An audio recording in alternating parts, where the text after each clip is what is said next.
Today, I'll cover a few types of displays that you can add to your DIY projects. For each, I'll show the wiring and the basics of how it can be configured in ESPHome or with Arduino to show data locally or from Home Assistant, along with any pros or cons for each.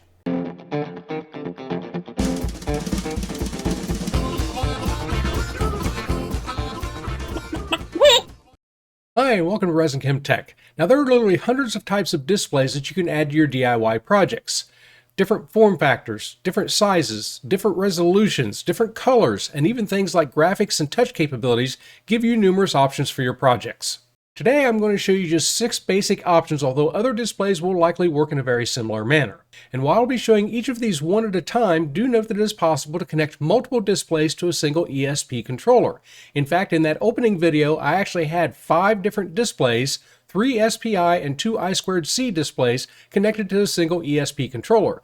The only reason I didn't have the 6th one connected, which was also SPI, was I ran into some conflicts with the Arduino libraries. But as always, be sure to check the video description for links to the parts and to a written guide that will have all of the wiring diagrams, ESPHome, and Arduino codes samples.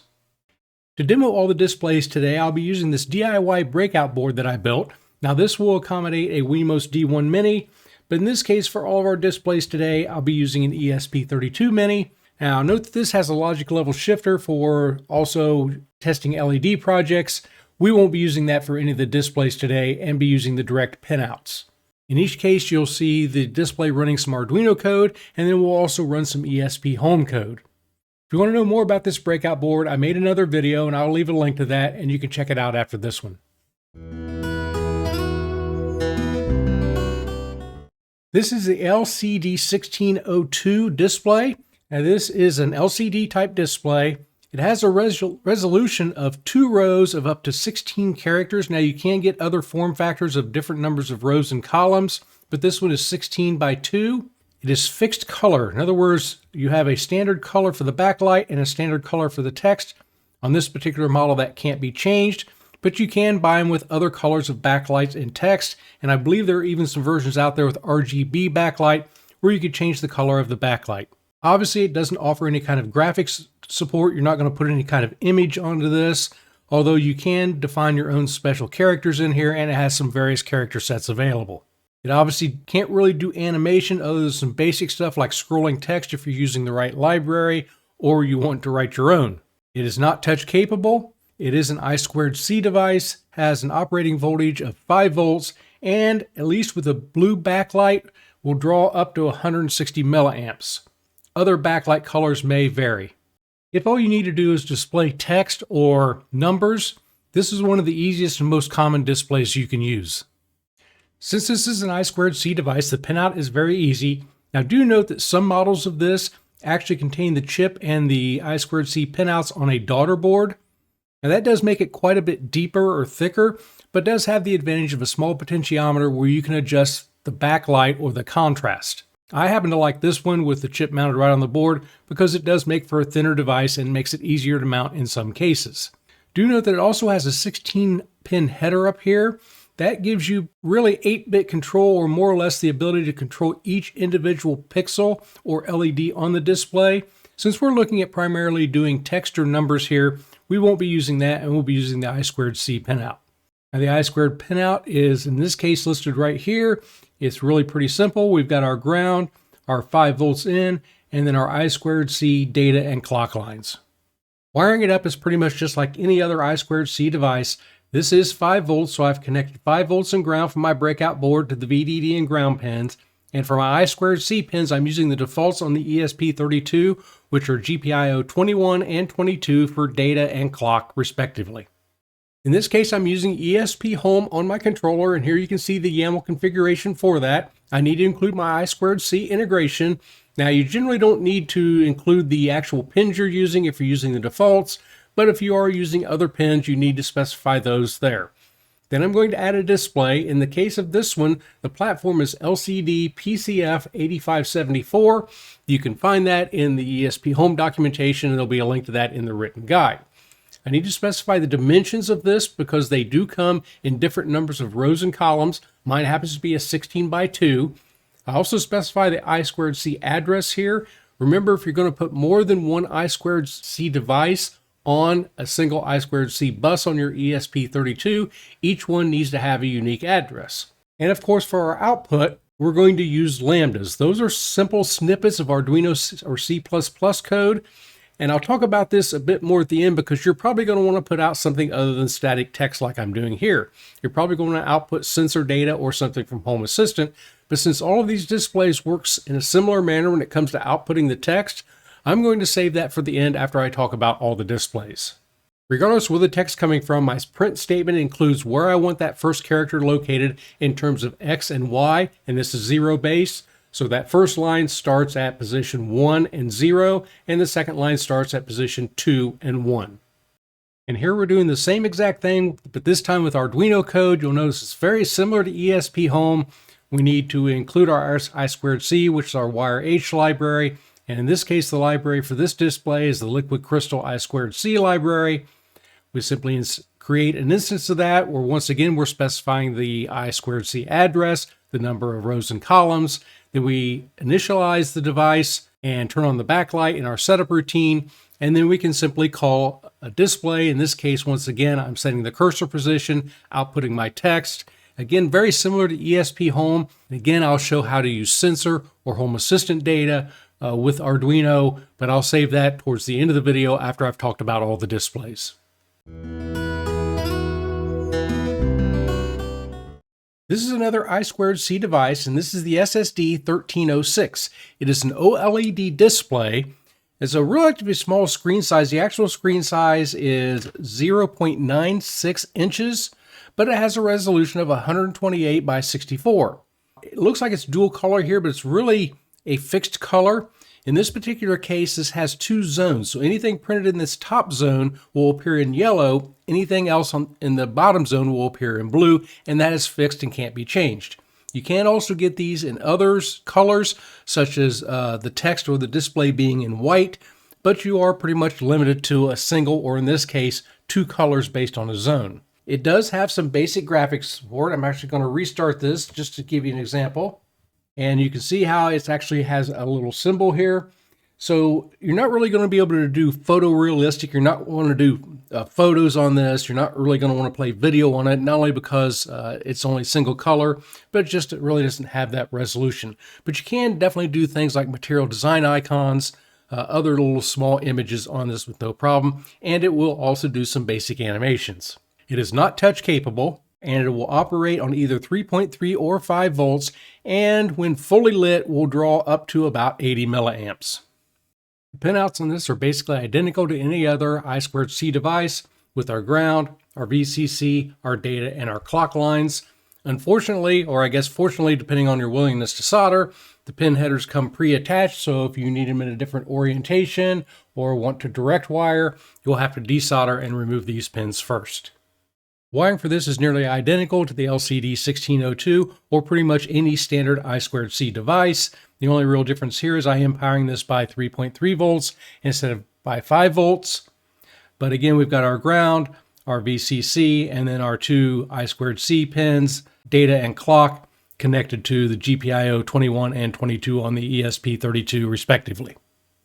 To use the SSD1306 in ESPHome, it's similar to the LCD1602, but there are some differences. Again, we include our I2C integration. Again, those pins are optional if you're using the default pins. But in this case, we need to include some fonts. We need to be able to tell ESPHome what font to use when it outputs text to the display. Now, you can install fonts locally within your ESPHome environment, or you can actually call and use Google Fonts, in which case it will actually do a one-time cache of that font and you don't have to install anything. So in this case, I've actually installed two fonts. It's really the same font, but notice each one has a different size, and I give them an ID of font 1 and font 2. Now, once again, we define a display. In this case, it's an SSD I2C. The SSD1306 is also available in SPI, but in this case, we're using I2C. We give it a model this time instead of dimensions, but it does include the fact that it's 128 by 64, and you can see the full list of supported models in the documentation, which is linked to in the written guide. I specify my I2C address, and then again, I'm going to use a lambda and that IT print to output text. But notice that this time I include the XY coordinates for where I want the cursor to start, but now I include the font in this as well, and then I output my text. Again, it's going to work the same way when we start looking at displaying data from Home Assistant or from local sensors. To use the SSD1306 with Arduino, again, it's relatively simple. I need to include my wire library for my I2C. In this case, I'm importing two libraries, the Adafruit GFX, the graphics library, and the SSD1306 library. I create an instance of that, passing it the width, the height, my I2C reference, and notice that there's a reset pin option here. The SSD1306 can also come with SPI as well as I2C, and sometimes we'll have a reset pin on board where you can reset the display. I don't have that here, so I just set that value to -1. In my setup, I basically start the board, and in this case is where I provide my I2C address, which in this case is 0x3C, and I just clear the display. Then to display text onto this, I have just a sample function here. Once again, I clear the display. I do have to set a text color, even though this is a single color display, or two colors if you want to consider the different zones. You still have to set an output text color. I just set it to white.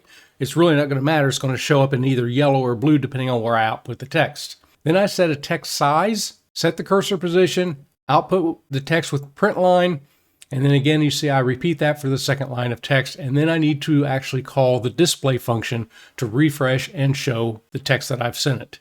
And of course the library contains functions for drawing shapes or displaying images or implementing animations. Once again, you can find a link to the full library documentation in the written guide. And even though I'm showing static text here again towards the end of the video, I'll show how you can use this to display dynamic data from sensors or for something like Home Assistant.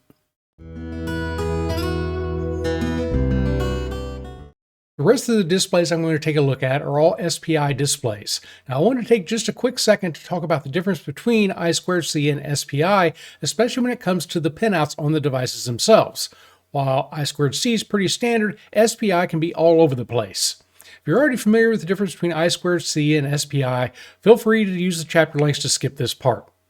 As mentioned before, I2C uses two wires, and the standard pins on the ESP32 are GPIO21 for data and GPIO22 for clock.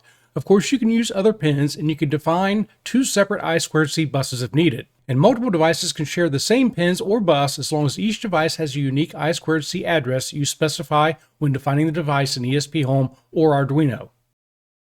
SPI, on the other hand, is a 4-wire communication protocol, and as you can see, the ESP32 has two default SPI buses defined. MOSI, or Master Out Slave In, is sometimes labeled SDI on the SPI device. Master In Slave Out is sometimes labeled SDO. You then have a clock and chip select pin. While multiple devices can share pins similar to I2C, only the first 3 pins can be shared. Instead of a unique address, each device must have its own chip select pin.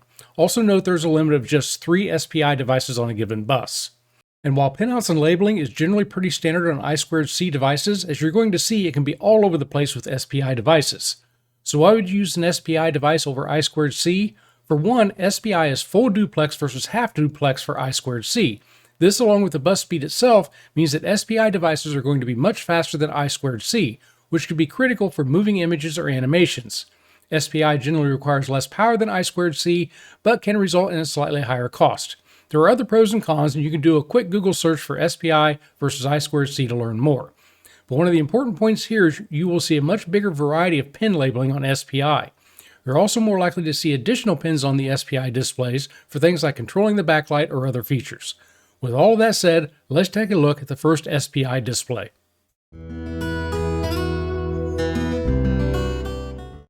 So the first type of SPI device we're going to take a look at is the MAX7219 7-segment display. Now this consists of 8 individual digits of 7 segments each. It uses common cathode LED. You can get it in other lengths, including individual digits or 4 or other lengths as well. Now this is obviously single color. This one is red, but you can get it in other colors. Now, as you would expect, this really isn't going to do graphics. It's really meant for displaying ideally numeric values, although you can do some limited characters as well. Again, no real animations available, although you can create scrolling text. It's not touch capable. It does have an operating voltage of either 3.3 or 5 volts. And as far as the current draw, it'll have a peak current draw of about 150 milliamps per digit, with red, 5 volts if all segments are lit. Looking a little closer here at the pinout, we'll see this is already an example of kind of a non-standard SPI pinout.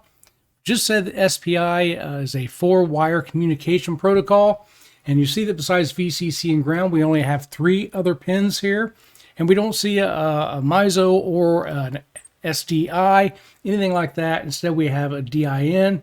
We do have the chip select and the clock signal. So this is only going to take data in. It's not going to communicate back to the ESP.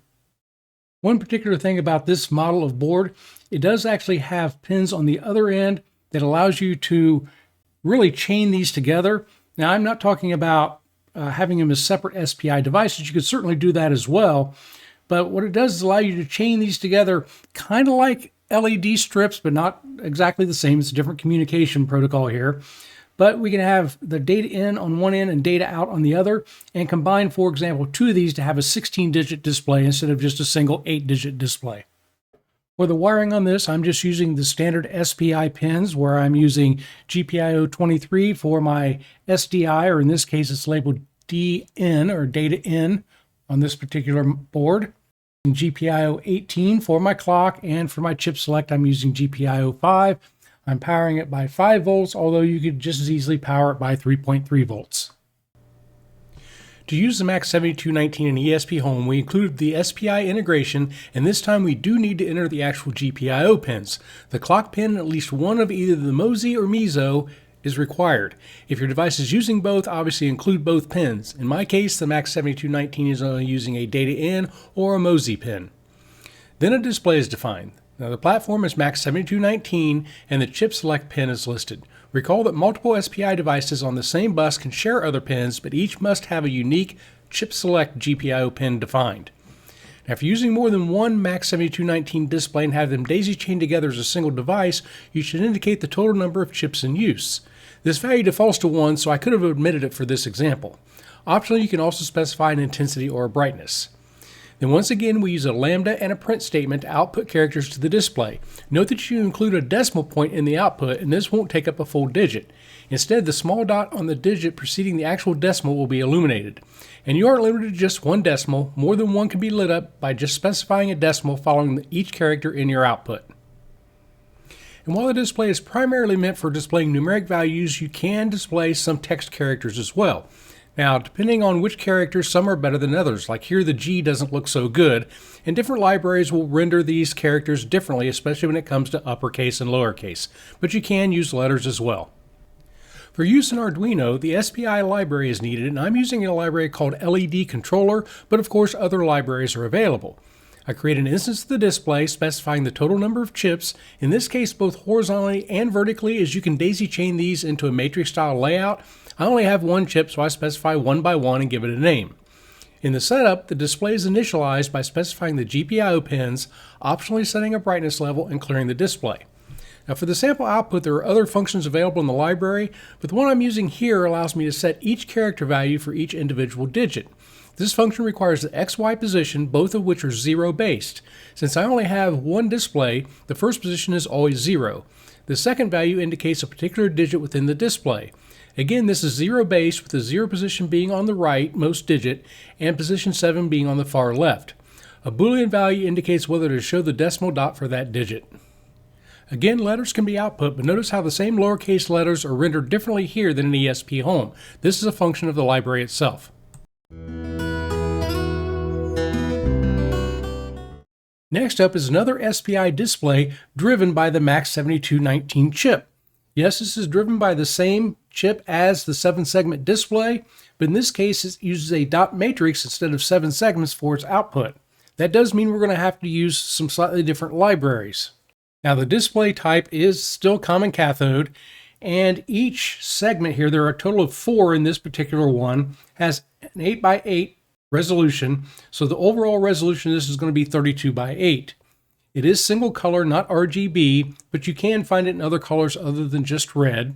In terms of graphics, yes, you can do some very basic graphics, but it's really whatever you can do within a 32 by 8 matrix. So you're not going to get a lot of high resolution, but you can do some basic shapes.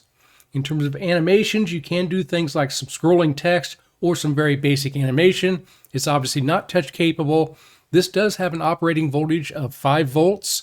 If all of the LEDs are lit up here at maximum brightness, it can draw up to about 1 amp. So this is probably a display that you're not going to want to power directly off the 5-volt pin of your ESP32, but power it off of your 5-volt power supply. Now the pinout on the Matrix version is actually identical to the pinout on the 7-segment display, where we have our 5 volts, our ground, our data in pin, our chip select, and our clock. Now, unlike the 7-segment display, if we take a look at that again, you've got one MAX7219 chip that is controlling the entire, in this case, 2 different segments. In this particular case, each segment has its own MAX7219 chip. It's a little hard to see in there, but that means not only can we break these apart and have any number of 8x8 dot matrix displays that we want, again, you also notice it has the data out coming out of this, which means we can also daisy chain these together. But otherwise, the pinout is identical and the hookup will be identical to the 7-segment display. And I'm using the standard SPI pins of 18 for my clock, 23 for my data in, and 5 for my chip select.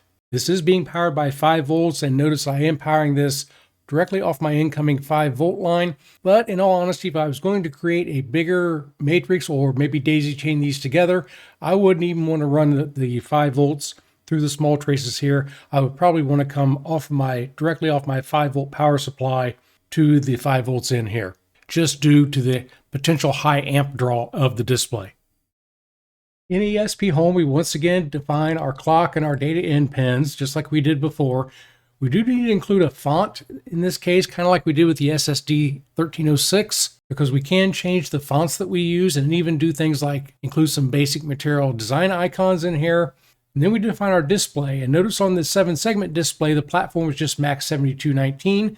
For this dot matrix, it's a platform of MAX7219 digit. Again, our clock pin. And then we say number of chips. And it defaults to 4, which is what this one happens to have. But if you are using a different number of 8x8 segments, you would need to indicate the number of chips. The intensity is, again, the brightness. I have it turned way down here so it doesn't blow out the camera. And then we use once again, a lambda statement to do a print. And again, our X and Y coordinates for where we want the text to start, include our font, and then what we want it to output. And again, I'll show how to do things other than static text here in just a few minutes. But one nice thing about the ESPHome library is if your output is actually longer or wider than the display, it will automatically scroll the output for you. And as you can see here, I have a longer text string that will fit on the display, and it's automatically scrolling it for me, and it will just continue to loop. Now, you do have complete control over that in terms of the speed. You can disable it. In fact, there are a lot of other features for this particular library in ESPHome. I simply don't have time to cover them all, but there will be a link in the written guide to the full documentation for using the MAX7219 Matrix display with ESPHome.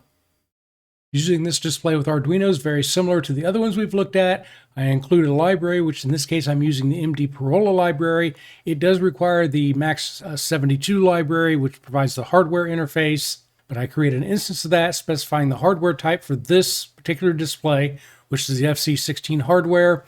I supply my data in, my clock, and my chip select pins, and give it the max number of devices, which in this case is 4 because I have 4 MAX7219 chips. Then in my setup, I initialize the display. I'm setting a very low intensity here, again, trying not to overwhelm the camera, and I simply clear the display. Then to print something out is very simple. I have the ability to align my text left, right, or center, and I simply use a print statement to output the text. But do know that this library is very robust and it has a lot of animation effects and the ability to use different fonts like we saw with ESPHome. And here I've updated my code to do simple scrolling text. Now it looks a little bit blurry here on the camera just because of the way that the LEDs are being captured, but it doesn't look blurry. It's really very clear when you look at it with your naked eye. And again, this is a simple scroll left. The library contains a lot of different types of animations that you can implement. And again, the ability to use different fonts and even things like sprites. If you want to know more about the library, again, check the link that you'll find in the written guide. This is the first of 2 touch-enabled displays I'm going to be covering. This one happens to be the ST7790 IPS touch display. It has a screen size of 1.3 inches and a resolution of 240 by 240, but you can find it in other resolutions and screen sizes. It is RGB full color, can be used in portrait or landscape mode. I have it configured for landscape here. Obviously, it has full support for graphics and images, can do all sorts of automations. Now, this is one of the only displays I'm showing that is 3.3 volt only. Do not connect this to 5 volts or bad things are going to happen. And the backlight has a current draw of around 40 milliamps. Now, I'm not going to be covering touch in this particular video. I do have another video that shows how to use touch capabilities in ESPHome. But since these are more complex displays, they can also be a little more difficult to configure and use in ESPHome and in Arduino. When we take a look at the pinout here, we see some pins that really don't look like most of the other standard SPI devices. Now we have our ground and our VCC. Then we see an SCL and an SDA, a clock and a data line, which looks very similar to I2C, but this is not an I2C device. It actually is SPI. Our clock line is going to go to our clock, but our SDA line is going to be connected to our MOSI or our master out slave in line. Then we see a reset pin, and I did find out by trial and error you do have to connect this to a GPIO pin. It does allow you to reset the board. Then we see a DC or a data command line. What we don't see here is we don't see the chip select line. Now, from my little bit of research, I've discovered the chip select is actually internal, and I believe it is tied to ground. That's one of the reasons I probably had an issue trying to get two of these to communicate on the same SPI bus. So you might have difficulties if you want to just have multiple displays of this type on the same SPI bus, but there is probably a way to figure that out. But the data command line is not the same as chip select. And then finally, we have a pin that's actually for the backlight. Yeah, I said blacklight because it's BLK instead of BKL for backlight. Not quite sure why it's labeled that way. But you can use this with PWM to actually control the brightness of the display. If it's not connected, it'll be internally to 3.3 volts and the display will be full brightness. I'm not going to use that pin. So a pinout like this can be a bit confusing, especially if it's not clearly stated in the documentation that comes with this. You might actually have to do a little bit of research to figure out which pins to use for your SPI connections. Here's the wiring diagram I started out with. I'm just using the standard SPI pins here for my clock and my data in. I'm using the default chip select pin for my data or my DC pin, and I'm using GPIO 21 for the reset. This is not the only combination of pins I'd try though. Despite spending many hours trying, I simply could not get this board to work with ESPHome. Now, ESPHome actually has a display platform for the ST7789V, but you see the picture here, that's really meant for the TTGO that has the display built onto the ESP board, but it does also support other models. So I tried numerous models. I even tried the custom. I tried different combinations of GPIO pins, and I just simply could not get any of them to work. Now, do note this warning here that it says that has now been superseded by the ILI-9X platform. I did go over and try various combinations of this as well, but you do notice that just the ST7789 is not listed as a supported model, so maybe that's what the problem is. But again, I did try all sorts of different combinations, GPIO pins. Numerous times I sent the board into a boot loop and had to reflash it via USB.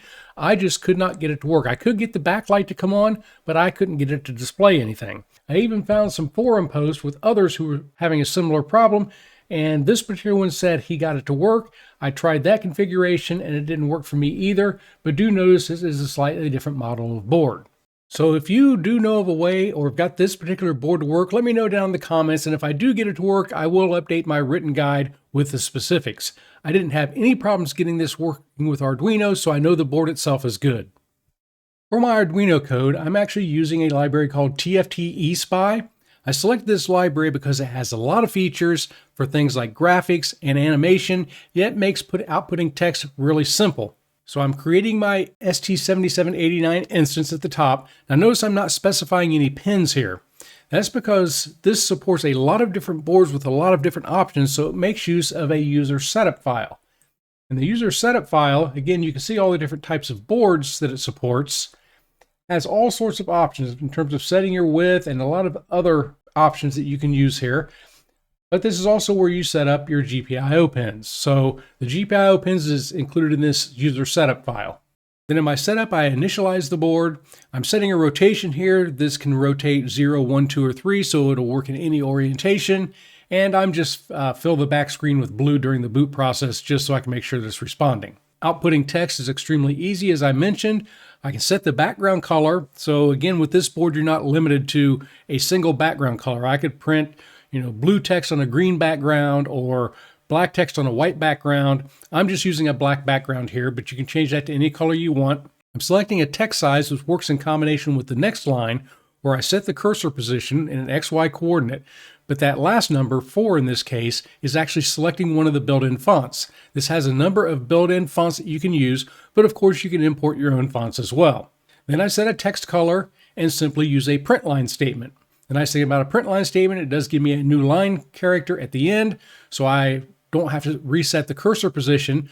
For the next line, I simply change to a different color, in this case cyan, do a print line of my temperature, change the text color to, well, it says green there, but it's actually red on the display, and I output the relative humidity.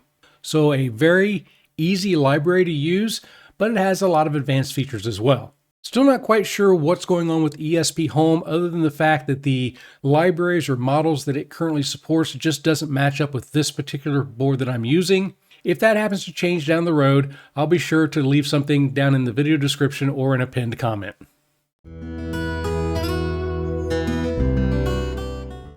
And the final display I'm going to take a look at is the largest and most capable. It's the ILI 9341. It has a screen size of 2.8 inches and a resolution of 240 by 320. It's obviously full color RGB, can be used in portrait or landscape mode, full graphics support, full animation. It is touch capable. It also has an SD card reader for storing graphics or even video, font files, or anything else. It will operate off of 3.3 or 5 volts, and the backlight has a current draw of around 80 milliamps. This also happens to have the most pins. But do note that these top 5 pins are all the ones that are used for the touch interface. I won't be using those, but I do have another video where I show using the ILI 9341 touch interface in ESPHome. For our other pins, this time we actually do have all 4 of the SPI pins labeled. We have our MISO, our MOSI, our clock, and our chip select. But there are a couple of other pins here as well. And these are actually the same pins that we see on the ST7789. In terms of a reset pin, a DC or data command pin, and an LED, which is really used to control the brightness of the backlight. In fact, these two are similar enough that you can often use the same library. Now do note that there are 4 extra pins down here that look like they are SPI pins. These are actually used to interface and control the SD card reader. And again, I won't be using that in this particular video. So here's everything wired up to the ESP32. It's a little hard to see here just due to the number of wires and pins, but you can take a look at the wiring diagram. I am powering this by 3.3 volts, and for my standard SPI pins of SDO, SDI, clock, and chip select, I'm just using the default SPI hardware pins on the ESP32. And for the other pins, I'm just selecting non-strapping GPIO pins for my reset, my data command, and the LED backlight. Fortunately, this display worked just fine with no issues in ESPHome. Once again, I'm defining my SPI pins. In this case, since this does have a MISO pin, I'm including that in the SPI definition. I'm importing a couple of fonts since this will support all different types of fonts, and I'm using Google Fonts so I don't have to install anything, but similar to what I showed with the MAX7219 Matrix, you can also install your own fonts in ESPHome. I'm defining a few colors here that I'm going to use, and I will say that the colors here on the camera with the bright lights look a little washed out, but they're pretty vibrant when I'm looking directly at them. And then for my display, again, I'm using the ILI 9X platform. This actually happens to be the ILI 9341. I'm defining my clock select, my data command, and my reset pin. In this case, I'm actually rotating the display 270 degrees. And then I'm just using my standard print statements once again, specifying an XY coordinate, a font that I want to use, the color I want to use, how I want to align the text, and then the actual text itself. There are a lot of other capabilities with this board other than just doing static text. You can obviously upload and use images. I'm just showing basic text output here. So I said I really wasn't going to cover graphics or images here, but I did want to show you an example of how good an image looks. and how easy it is to do this in ESPHome. I simply took this image file, put it in an images folder in the ESPHome directory, and then in my display, I use the IT image function, XY coordinates, and the ID of that particular image. And of course, you can combine images with text. For Arduino, this is very similar to the ST7789. In fact, I could have used that same library since it supported the ILL9341, but I'm using the Adafruit library in this particular case. Just like all the other examples, I first create an instance of the display, specifying the SPI pins that I'm using along with the pins for that data command and reset. Then I initialize this in the setup. In this case, I'm actually just using a standard digital output pin for that LED or backlight. If I wanted to control brightness, I could set that up as PWM. I'm also setting a rotation here, in this case 3, which is 270 degrees. And then a very simple way to output text again, I'm just simply filling the screen with black, setting a cursor, text size, color, and outputting each line of text. The library contains lots of other ways to not only output text, but to do things like draw shapes or use images. Up until now, I've only really shown examples of how to display static text. Odds are you're going to want to display data from sensors or maybe even data from Home Assistant onto your display. It's really pretty easy to substitute that static text for some kind of value from a sensor or from Home Assistant. And I'll show you a few basic examples here, and you can also find copies of these examples in the written guide. In all of the ESPHome examples, notice that regardless of the type of display, they all use this IT print statement to output text to the display. Now, the only variation is whether the display accepted things like coordinates, fonts, and colors, but they all ended with, in this case, a fixed value of 71.4 degrees Fahrenheit. So ideally, instead of a fixed value, what we want to do is update these statements so that they will output a variable value from a sensor or other entity, and the display will automatically update when that value changes.